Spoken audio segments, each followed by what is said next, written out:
So on the 13th of January 2024, I would buy Life is Strange the Remastered Collection. I bought it alongside Detroit Become Human. I was way more familiar with Detroit Become Human than I was with Life is Strange, as I had seen a couple of Detroit Become Human playthroughs and a lot of fan edits, whereas with Life is Strange, I was only familiar with the character Max, as I had seen her in some SFM animation I saw a while ago. Now, since my internet speed is slower than the amount of time it's taken for PewDiePie's subscriber count to change, and because Life is Strange had a smaller file size, I decided to let Life is Strange install overnight. Now, in the morning of January 14th at around 11 AM, I would boot up Life is Strange Remastered for the very first time.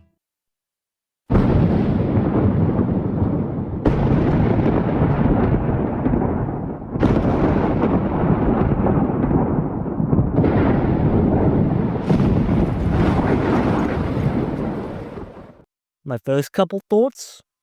Oh, this is interesting. Whoa, that's cool. Oh, this game has a photography aspect to it. Nice. Okay, this girl's a bitch. But then Max stepped into the hallway and the intro started playing.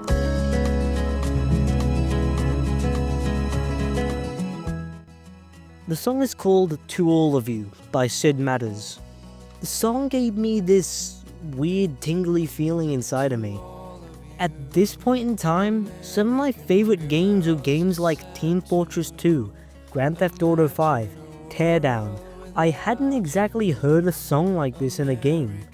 A nice, calming song I can just listen to whenever I like. When this song was playing, I knew that there was something about this game. Something that made me want to keep playing. And keep playing is what I did. By the end of the day, I had already completed the first 3 chapters and had 6 hours on the game. I actually remember not being able to save Kate in episode 2 and thinking it was meant to happen and there was nothing I could do. But then when I saw the stats, I realized that over 60% of players managed to save Kate, and I legit felt awful. The next day I completed chapter 4, and let me tell you, that reveal at the end where Mark Jefferson was actually the villain, I kid you not, my mouth hung open for 5 minutes and the first words that came out of my mouth were, "It was the photography teacher." Y'all think Darth Vader being Luke Skywalker's father was the best reveal ever? Nah, bro. Mark Jefferson being the main villain of Life is Strange was the best reveal ever. Anyway, a day later, I would get to episode 5. And finally be met with this.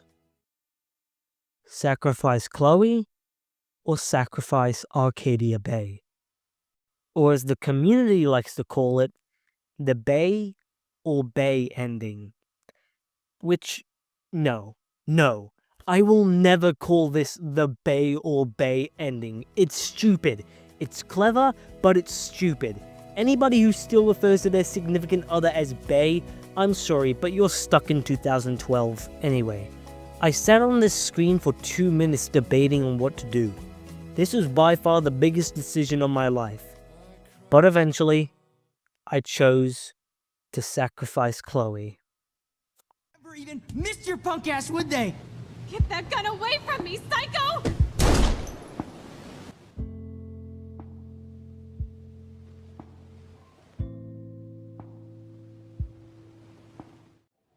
Let me tell you, this ending hit me like a ton of bricks.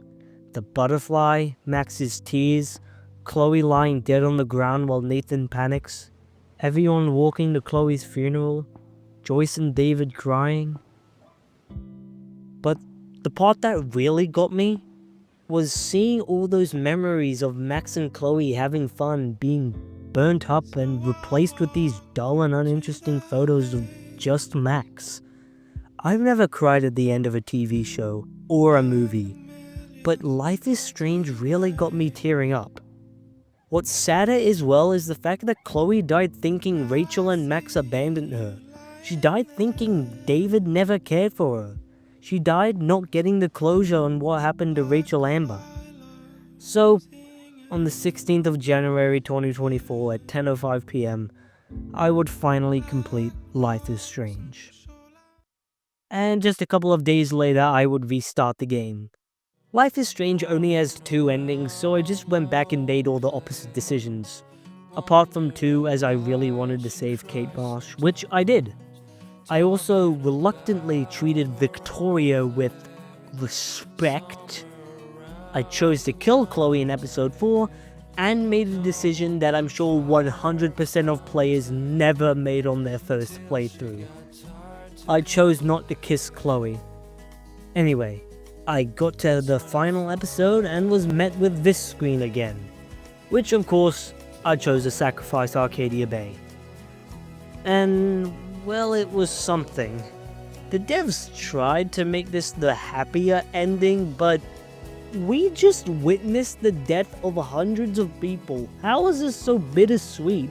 How is Max and Chloe gonna live with themselves afterwards? Now, I see everyone online talking about how they chose to sacrifice Arcadia Bay because they couldn't dare see Chloe die one more time. But honestly, I believe the sacrifice Chloe ending is way better. To me, it was executed way better, and it shows that we can't just keep going back and rewinding to fix our stuff. As sad as it might be, Chloe was meant to die in that bathroom. So, I'm sure you can figure out that Life is Strange is my favorite video game ever. It's what I like to call the best and most beautiful game I will ever play. So, if you have a PlayStation 3, 4 or 5, a PC or an Xbox 360, One or Series X, then download the first episode of Life is Strange and give it a try. It's free and I'm sure you'll like it.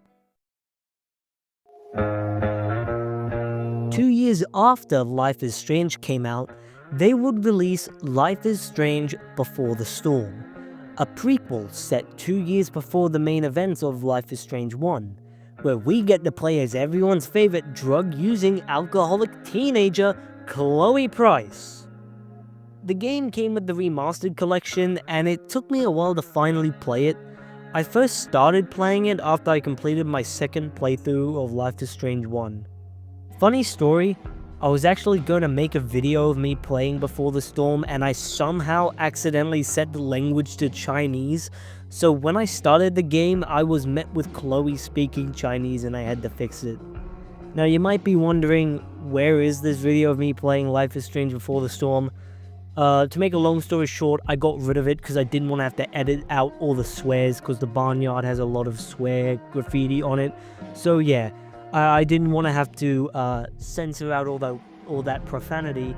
I didn't want to leave it in because I like staying family friendly. So please subscribe so I can earn money on YouTube. Now, when I was playing, I noticed that Chloe wasn't played by Ashley Birch, her original voice actor from the first game. Instead, she had a new voice actor, Rihanna DeVries. At the time, I was upset that Ashley didn't return to play Chloe, and I am still a bit upset, but that doesn't change the fact that Rihanna did a really good job at playing Chloe. She managed to capture Chloe's personality and aura really well. Of course, the big part of this game is finally being able to meet Rachel Amber. Rachel was a really well portrayed character with some deep lore and pretty cool twists about her family life.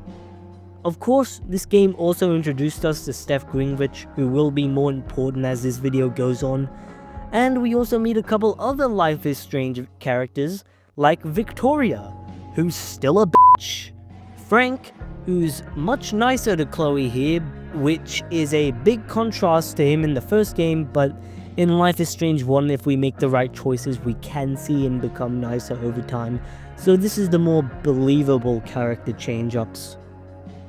But then there's Nathan Prescott. Look how they massacred my boy. What the hell is this? You're telling me that within the span of 2 years, Nathan Prescott went from being this scared little geeky introvert who dresses like Bill Gates and gets bullied by literally the entire school to a literal psychopath that deals drugs to students and isn't afraid to threaten someone with murder for even breathing incorrectly in his general direction. I don't care if the devs tried making players sympathize more with Nathan Prescott.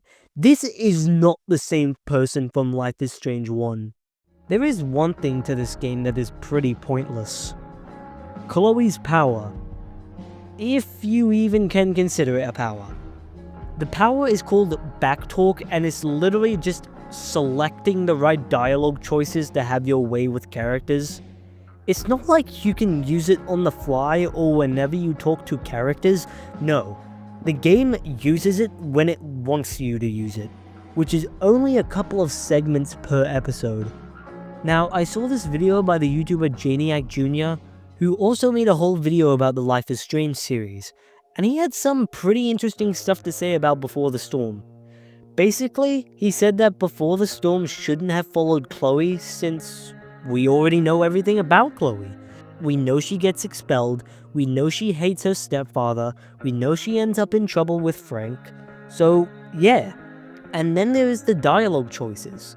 Since everybody who has played Before the Storm has already played and completed Life is Strange 1, they'll more than likely be nicer to characters like David and Nathan, which is shown in the statistics.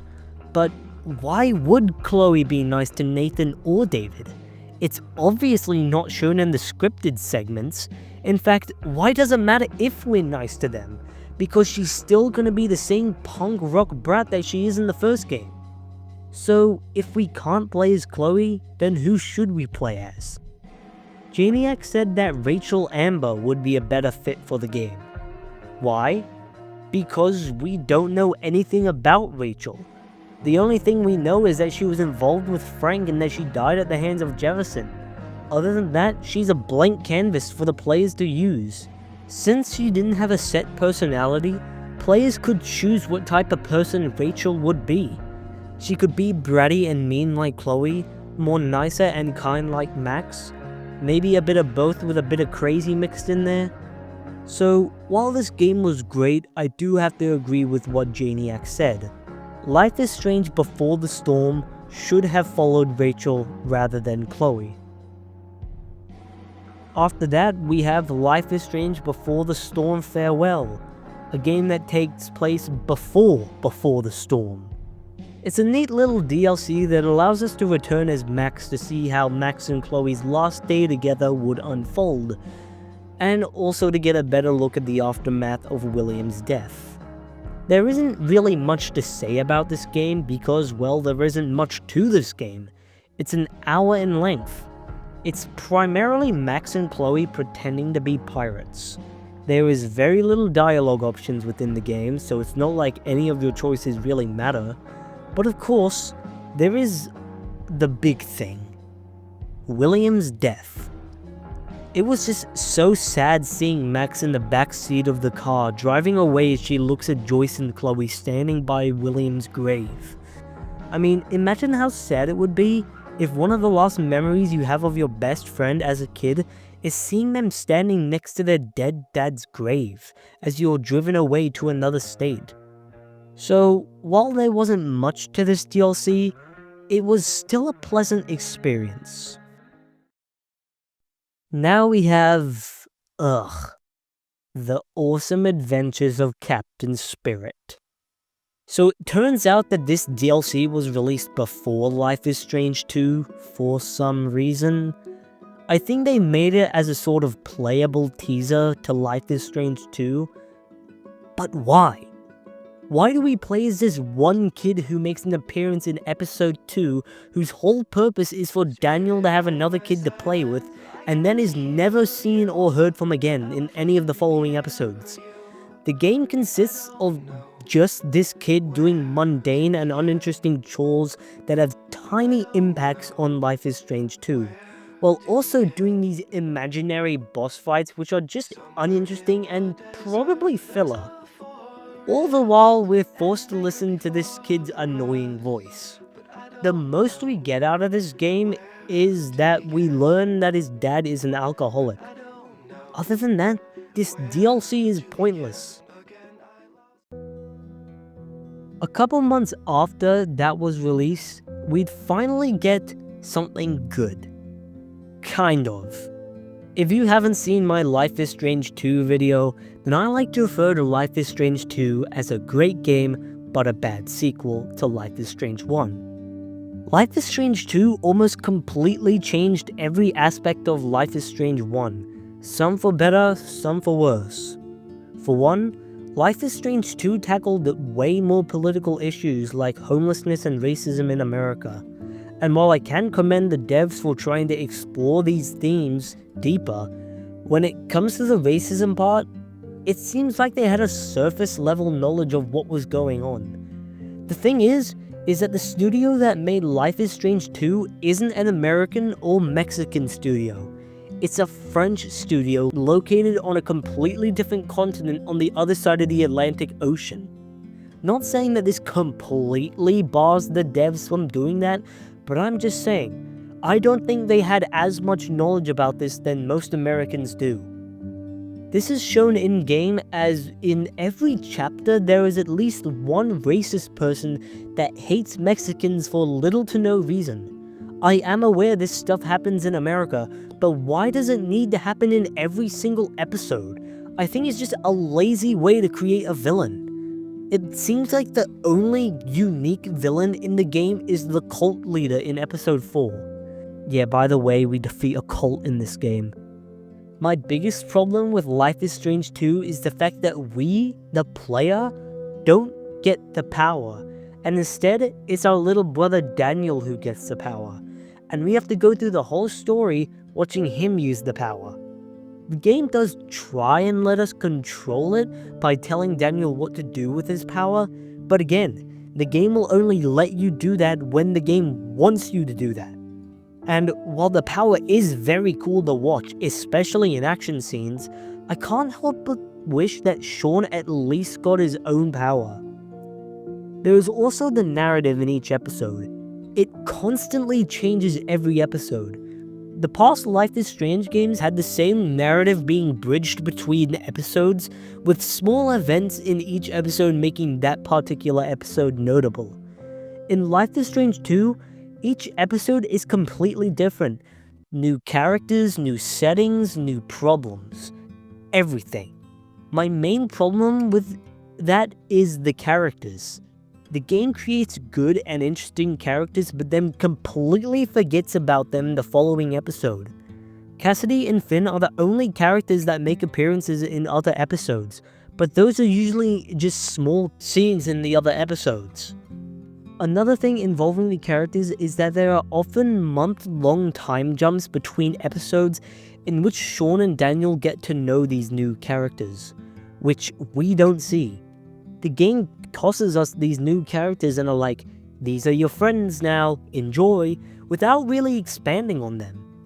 The players are not going to build relationships with these characters that we barely know, especially since you don't build upon their characters since Sean and Daniel already know everything about them, even though the player doesn't. I feel like the time jumps were just a lazy way to create characters without having to give them any sort of history or introduction. There is also the choices in this game. Despite this game having 5 more endings than Life is Strange 1, it seemed like none of your choices really mattered because they'd all net you in the same spot. Whether you chose to question Daniel or confront Brett, you'll still end up punching Brett and alerting the police. Whether you choose to run, fight, or discuss at the gas station, it doesn't matter, you'll still end up handcuffed in the back. Basically, the only choices that seem to matter are the ones where you teach Daniel to use his powers for good, for bad, or when necessary. But of course, this game isn't all bad.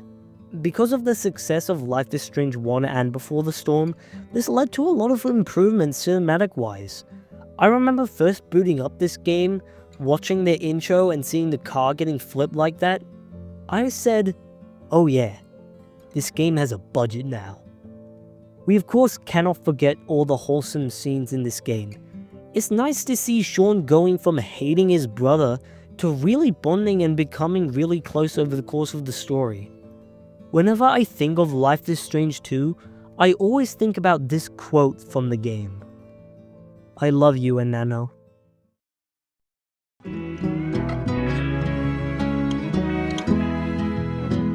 Now we have arrived at Life is Strange True Colors. After the disappointment I experienced from the last two games, it was nice to finally have a great game that actually fits in with the franchise.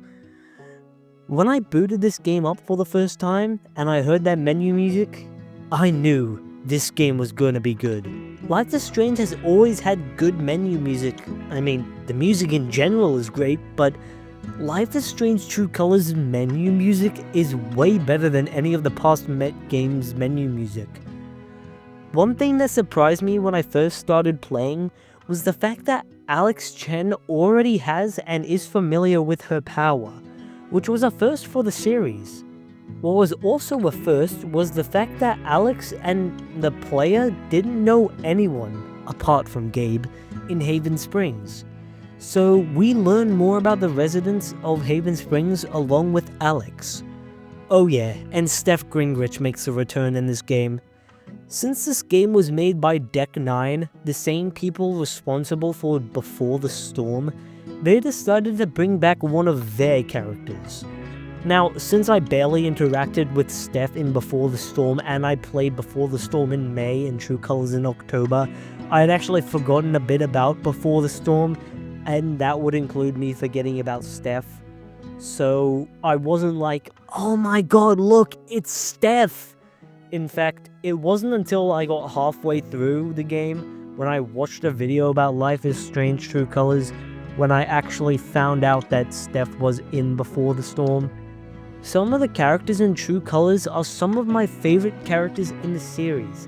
I don't care if Jed is evil, he will always be my favorite character in True Colors. So if you couldn't tell already, I really like the characters in True Colors. They're all very well written, and what's crazy as well is that some of the NPC characters you see in True Colors change over time. Like this guy who you can spot getting angry and then later is shown reading an anger management book, or this couple where the guy is clueless about the girl's advances. But if we're going to talk about well-written characters, we have to talk about Gabe and Jed. Starting off with Gabe. Gabe's death in the game is a really well set up death. In the second game, Esteban's death was a major part of the game as it basically kicked off the whole story. However, it happened too early in the game, so players were not really saddened by the death as they weren't really familiar with the dad. Whereas in True Colors, the entire first chapter of the game is basically setting up Gabe's character, showing the player how much of a great person he is, and showing how loved he is amongst his community.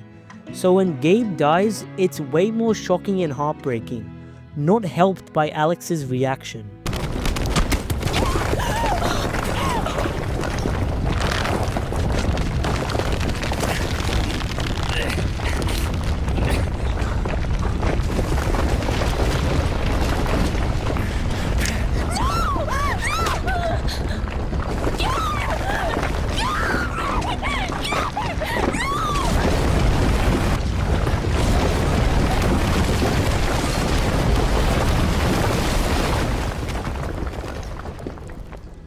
Then there is Jed, who is this game's Mark Jefferson. He's really friendly and helpful towards the player at first, but later on in the game, he ends up trying to kill us. Just like Life is Strange 1, they foreshadowed Jed's betrayal. In the first game, Mark Jefferson's true self was hinted at by this line in episode 1. Honestly though, I could frame any one of you in a dark corner and capture you in a moment of desperation. And with Jed, his true self was hinted at during the LARP in episode 3, where he pretends to be the king who sends Thanor on his quest, but ends up betraying Thanor and tries killing him, similar to how he ends up betraying us and tries killing us. While I wasn't as shocked to the reveal of Jed being the villain as much as I was shocked with Mark Jefferson being the villain, it was still a really good reveal that shocked me. On the topic of characters, we have to talk about romance options. The game gives us two romance options, Steph or Ryan. Both characters have their own unique personalities, with Ryan's more kind-hearted and dependable personality, and Steph's outgoing and confident personality. It's cool how the player gets 100% control on who they want to be with, without the game pushing you onto a certain person, as Life is Strange 1 definitely pushed a more Max and Chloe relationship.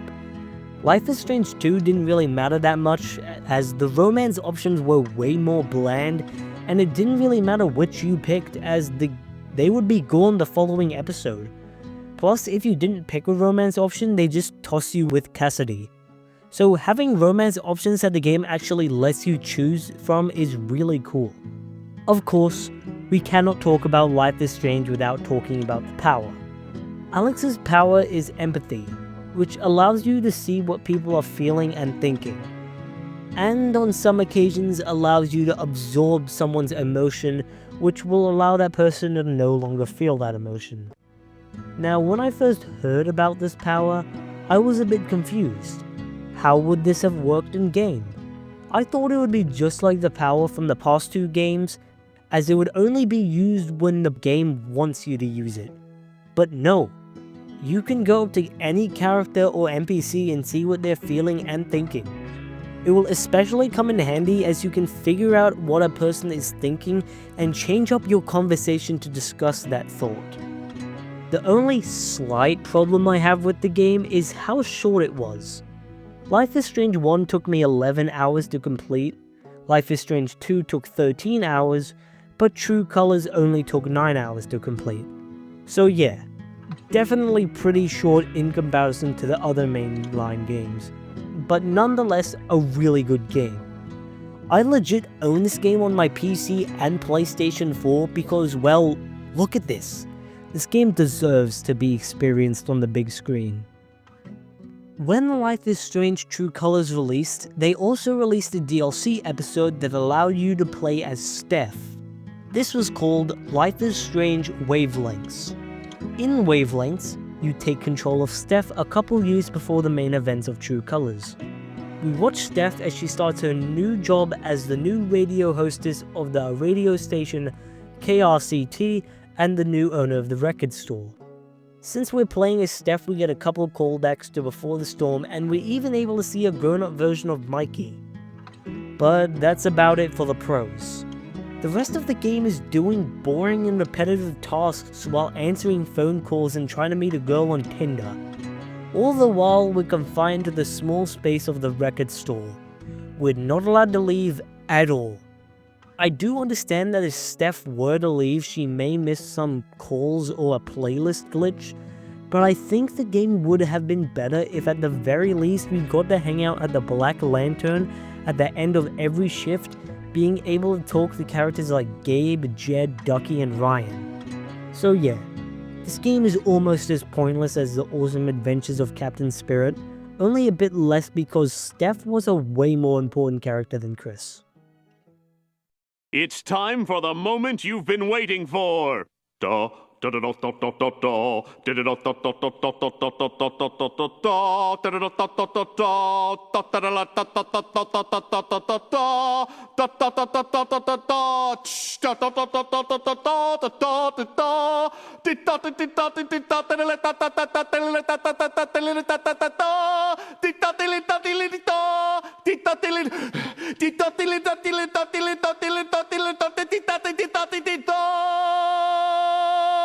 Preparing the Krabby Patty!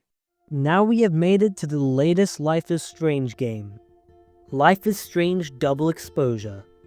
This game came out just recently, not even a full 3 months ago.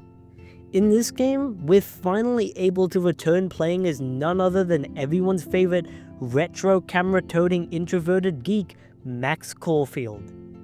Or as I should just call her, camera-toting Max Caulfield, because they changed a lot about her character. In the first game, Max was this shy, awkward introvert who loved retro cameras. In Double Exposure, she's much more outgoing, speaks completely differently, and carries this friggin' $2,000 Nikon.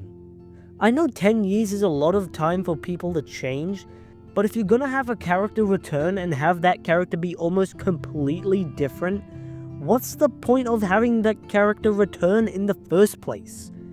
I think the main reason for this was the fact that Deck 9 was the studio that handled this game, whereas Don't Nod were the people behind the first two games. Do I think Max would have been better if Don't Nod had made this game? Yes. In fact, I think this whole game would have been better. So, let's get into why this game didn't live up to my expectations. The first thing I noticed while starting this game was the same problem from Life is Strange 2. Introducing us to this random newcomer and saying, Max knows everything about her, you don't, you will now like her. While she was in the trailer, you still can't introduce us to this character who Max has known for a while and expect us to bond with her while not building upon her character. In fact, basically every single character in this game isn't built upon. Only a few characters are actually enjoyable, like Vin, Moses, Reggie, and Gwen. Then there is this Maya Okada character we learned about later on in the game, which the devs definitely tried creating some sort of Rachel Amber type character, but didn't exactly work out well. While we're on the topic of characters, let's talk about the romance options. Just like all the other Life is Strange games, this game gives you two romance options, Amanda and Vin. And let me tell you, this game definitely pushes the Amanda and Max relationship onto you way more than the Vin and Max relationship. I didn't even know you could romance Vin until I got this achievement. I know I said the same thing about Max and Chloe in Life is Strange 1, but in that game, Chloe was actually a way more important character that stuck with us through the whole story and was way more developed. And with Warren, at least it was obvious that Max and Warren could get together. Me, and I'm sure a lot of other people, had no idea we could romance this Asian version of Detroit Become Human. Also, I don't know what it is, but Max's facial animations are off. All the other characters have really good facial animations, but Max's just seem weird. Then there's also the scenery. While Caledon does look really good, the main problem is that this game is only ever set at Caledon. With Life is Strange 1, we're always exploring Arcadia Bay and Blackwell. Life is Strange 2 was constantly changing scenery. True Colors' map was amazing and functioned almost like an open world type game, but in Double Exposure, we're only ever outside of Caledon, inside of Caledon, or at the Snapping Turtle. But then there's also the music. I always say that Life is Strange never misses when it comes to music, and let me tell you, with this game, they missed. I'm sorry, but Life is Strange's music has always been these really calming songs that always put me in a happy mood. Here, Double Exposure has none of that. Not saying that the music in this game is terrible per se, but it's definitely a downgrade from the other games. Then there's the fact that this game is a hell of a lot more woke. The Life is Strange series has always been a bit woke with the LGBTQ+ themes, but those were always handled really well, as the characters were figuring out who they were and what they liked. In Double Exposure, there are gender-neutral bathrooms, trans characters, a hell of a lot of minorities for a small town, and literally every single character that has a set sexuality is either gay or bisexual. Example, if you don't end up romancing Vin, then Vin will just get in a relationship with Reggie. So yeah, Life is Strange got Disneyfied here. Then there's the power. Now don't get me wrong, interdimensional timeline hopping is a really cool power, but sometimes it's hard for me to keep track on what's happening in which timeline, and sometimes I forget which timeline I'm in during a cutscene.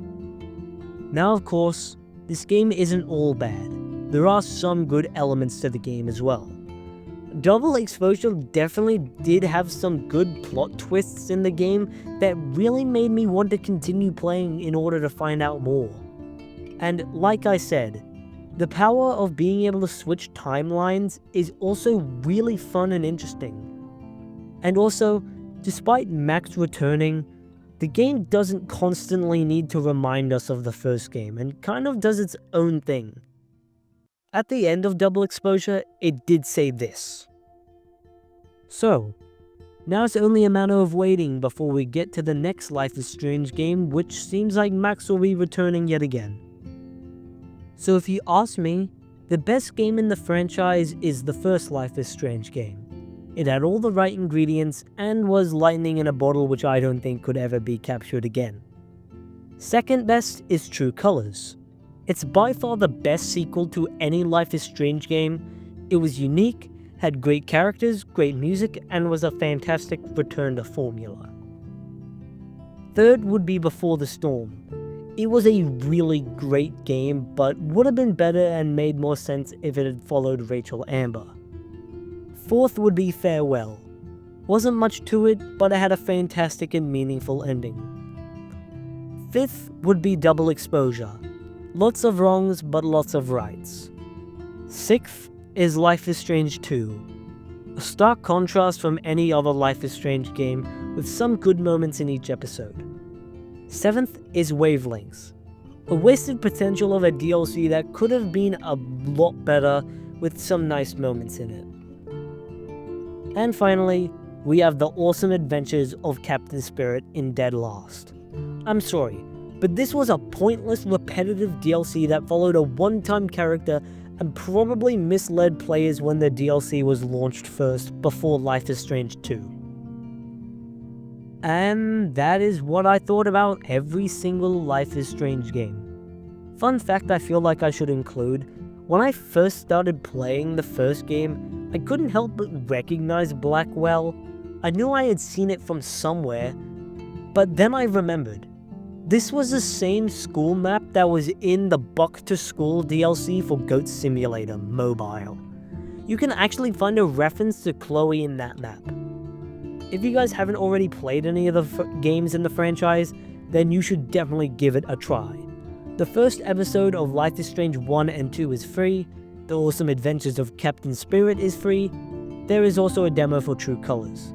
So, whenever you like, try out one of the games. My recommendation would be the first game, as it was the best out of the whole franchise. So with that being said, that concludes our video. If you guys enjoyed it, then like and subscribe. I'll see you guys later. Bye bye!